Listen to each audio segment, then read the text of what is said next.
Hi welcome to Mahanagar. నేను మీ Manoj.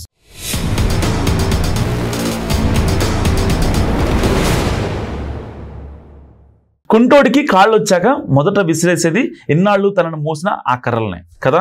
So కాబోయే Janasena MLC Konidela Nagababu ఇప్పుడు ఇదే తరహా రాజకీయం చూపించారు. తన సోదరుడు జనసేన అధినేత అయిన పవన్ కళ్యాణ్ కోసం సీటును ఆపై ఆత్మాభిమానం చంపేసుకుని మరీ ప్రచారం చేసి గెలిపించారు పిఠాపురం టీడీపీ ఇన్ఛార్జ్ మాజీ ఎమ్మెల్యే వర్మ. అంతటి త్యాగాన్ని చేసిన వ్యక్తిని ఉద్దేశించి నాగబాబు చేసిన వ్యాఖ్యలపై తెలుగు తమ్ముళ్ళు మండిపడుతున్నారు. ఈ మేరకు సోషల్ మీడియాలో చర్చతో పాటు రచ్చ కూడా స్టార్ట్ అయిపోయింది. పిఠాపురం ఇలాకాలో అలజడి రేగేలా ఉంది. ఎందుకంటే పవన్ సీటు కోసం త్యాగం చేసిన పిఠాపురం తెలుగుదేశం పార్టీ వర్మకు కూటమి ప్రభుత్వం సరైన ప్రాధాన్యత ఇవ్వలేదు. సరే, తర్వాత ఏదైనా నామినేట్ పోస్ట్ ఇస్తారా, ఇంకోటి ఇస్తారా పక్కన పెట్టాం. సో రీసెంట్ గానే ఆయన మళ్ళీ అలిగారు. ఆయన సన్నిహితులతో కూడా చెప్పారు ఏమని, నేను సాటిస్ఫాక్షన్ లేదు నాకు, ఎందుకంటే నాకు పార్టీలో ప్రాధాన్యత లేదని చెప్పుకున్నారు. ఆయన ఆవేదన వ్యక్తం చేశారు, అసహనం కూడా వ్యక్తం చేశారు. సో ఎమ్మెల్యే కూడా ఎమ్మెల్సీ స్థానాలకు 5 అభ్యర్థులను కూటమి ఫైనల్ చేసింది.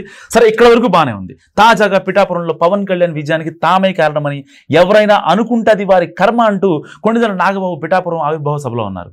పిఠాపురం నియోజకవర్గంలో పవన్ కళ్యాణ్ విజయం ఎన్నికలకు ముందే ఖాయమైందని, ఆ విజయం వెనుక వర్మ చేసింది ఏమీ తెలియనట్టుగా మాట్లాడారు నాగబాబు. సో ఎన్నికల సమయంలో తనకు తన బృందానికి పవన్ కళ్యాణ్ బాధ్యతలు అప్పగించారని, అది కేవలం తమ సంతృప్తి కోసం అప్పగించిన బాధ్యతలే అన్నారు. సో పిఠాపురం కాన్స్టిట్యున్సీ ప్రజలు పవన్ కళ్యాణ్ ను గెలిపించాలని ఎన్నికలకు ముందే నిశ్చయించుకున్నారని కూడా ఆయన తెగ చెప్పారు. సో ఈ పరిస్థితిలో ఎవరైనా పవన్ కళ్యాణ్ గెలుపు కోసం పనిచేశామని కానీ, విజయానికి తామే కారణమని కానీ అనుకుంటే అది వారి కర్మ అని స్పష్టం చేశారు నాగబాబు. కాగా నాగబాబు వ్యాఖ్యలు టీడీపీలో దుమారం రేపుతున్నాయి. గత ఎన్నికల్లో పవన్ కళ్యాణ్ విజయానికి తాను ఎంతో కష్టపడి పనిచేశానని వర్మ అనేక సందర్భాల్లో చెప్పారు. అయినా మొన్న ఎమ్మెల్సీ సీటు ఆయనకు దక్కలేదు. సో పైగా నాగబాబుకు టికెట్ దక్కింది. అయితే ఎమ్మెల్సీ రాకపోయినా తాను సర్దుకుపోతానని వర్మ ఒక మాట అన్నారు. సో దీంతో ఇటు టీడీపీలోనే కాదు, అటు జనసేనలోనూ ఆయనపై సింపతి ఏర్పడింది. ఇలాంటి తరుణంలో నాగబాబు పిఠాపురం సభలో చేసిన వ్యాఖ్యల నుంచి మంచి పద్ధతి కాదని సోషల్ మీడియా వేదికగా టీడీపీ అభిమానులు మండిపడుతున్నారు.